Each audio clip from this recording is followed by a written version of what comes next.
If I may just diverge for just a moment on the Swedish Fiscal Commission and their similar structures in now virtually every, not quite, but the vast majority of European countries. One feature of it that I always found very interesting, and that has been copied in some places but not others, was the fact of having as the deputy chair of that commission a foreign economist. So on the Swedish Fiscal Commission, you have former finance ministers from both sides of politics, but then as the deputy chair, at least it was until very recently, an eminent Norwegian economist. I expect your choice, if you want someone who can read Swedish, is somewhat confined. We would be quite fortunate if we had such body by the fact of having English as the only requirement, and not even that to any undue extent. Instead, what we have ended up with the Parliamentary Budget Office is a very pale shadow of what was needed, and I fear that it will not make the contribution that's required. In the micro areas, yes, it's true, the Productivity Commission plays an absolutely central role, a marvelous role, commendable institution. But it does depend on what government chooses to refer to it.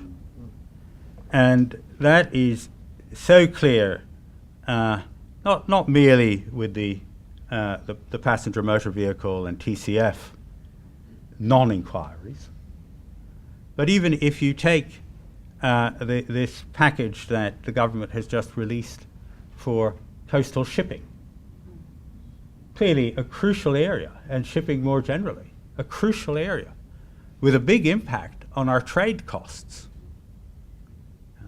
And an implied, I mean, certainly the scope for an implied form of protectionism. But that was done without any reference to the Productivity Commission. We have a tendency, I believe, to somewhat rest on our laurels and believe that because we had glory days in the 1980s, we're still at the top of the game as far as this sort of process is concerned. I don't believe that to be the case. I think we're not bad, but I, for instance, find, yes, again, a case of good inputs, poor policy, but the work of the Conseil d'analyse économique in France to be absolutely first-rate. In fact, in some respects, we could learn a lot from it and from the way it's set up. The Dutch Central Planning Bureau, very long tradition, again, renovated recently, and I think doing a terrific job across a very wide range of areas with very great independence in terms of policy and in terms of the range of issues that it addresses. So we cannot and should not be complacent about the quality of the work we do. Now, I realize that I'm running short on time, so let me just make a couple of final comments. One is on the other players, and Judith has mentioned universities, and I entirely agree with what she has to say. I don't think it's solely because the incentives are wrong, though. I think it's also because the academic labor market has changed. We are now really in a global academic labor market. The young people I know who are in economics see themselves as having a career that will be international.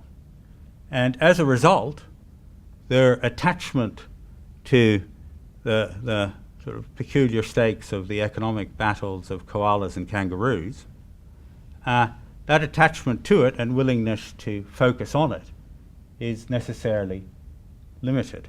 But it's also true that incentives matter. And one result of that is that there are entire areas where our universities are a wasteland. And let me just cite one, because it's one that's particularly dear to my heart, which is transport economics. And broadly, public or evaluation of public investment decisions. Used to be an area of strength. Nowadays, you'd be hard put to find a decent course in the subject, much less a coherent, properly articulated, well-funded research agenda.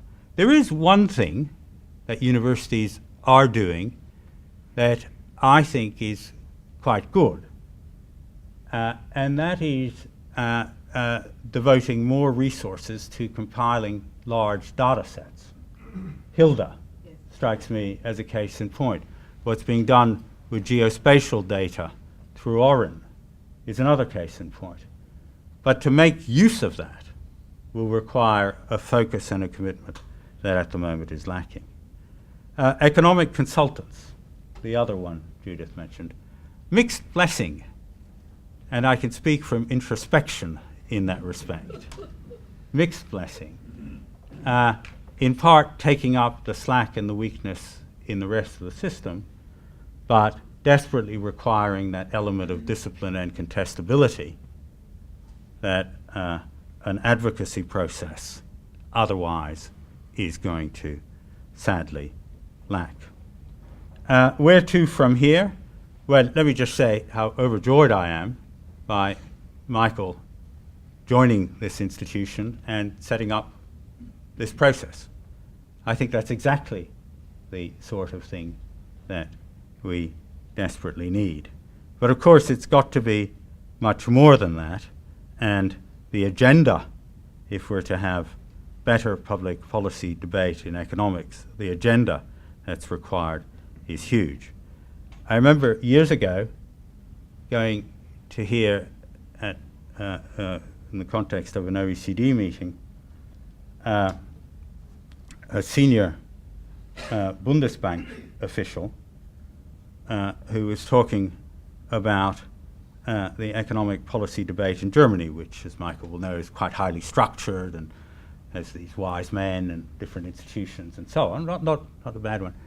And at the end, a young whippersnapper in the audience asked him, of course he'd been typically German, he'd start off by saying, I can't remember how many it was, but I think it was, I have 18 points to make. And then he stood up and reeled them off. But nonetheless, a young whippersnapper in the audience said to him, asked him, well, do you think research influences public policy? And he said, yes, bad research particularly. I think I should close here. Some of you may wish to stay with us, make some comments about governance and structures for the future. I've talked to a few of you about that, because Deakin is not restricting itself to Deakin. We are looking at these issues nationally, internationally. We want the best and brightest. We know that this topic today is very general, and we consciously did that to start with a broad perspective, but from now on it'll be far more narrowly focused. But I would like to thank you both. Geelong is also a home of some of the first wineries in Australia, and we have a couple of liquid assets over there for our speakers. Unless there's a burning question, I would like to thank you all for coming to this pioneering event. Thank Deakin for having the guts to sort of go this distance, and we're not intending that this end anytime soon, that this be a permanent ongoing feature. And thank you all for coming, and we shall be in touch. This will all be on the website faster than you can say Alfred Deakin. And thank you very much.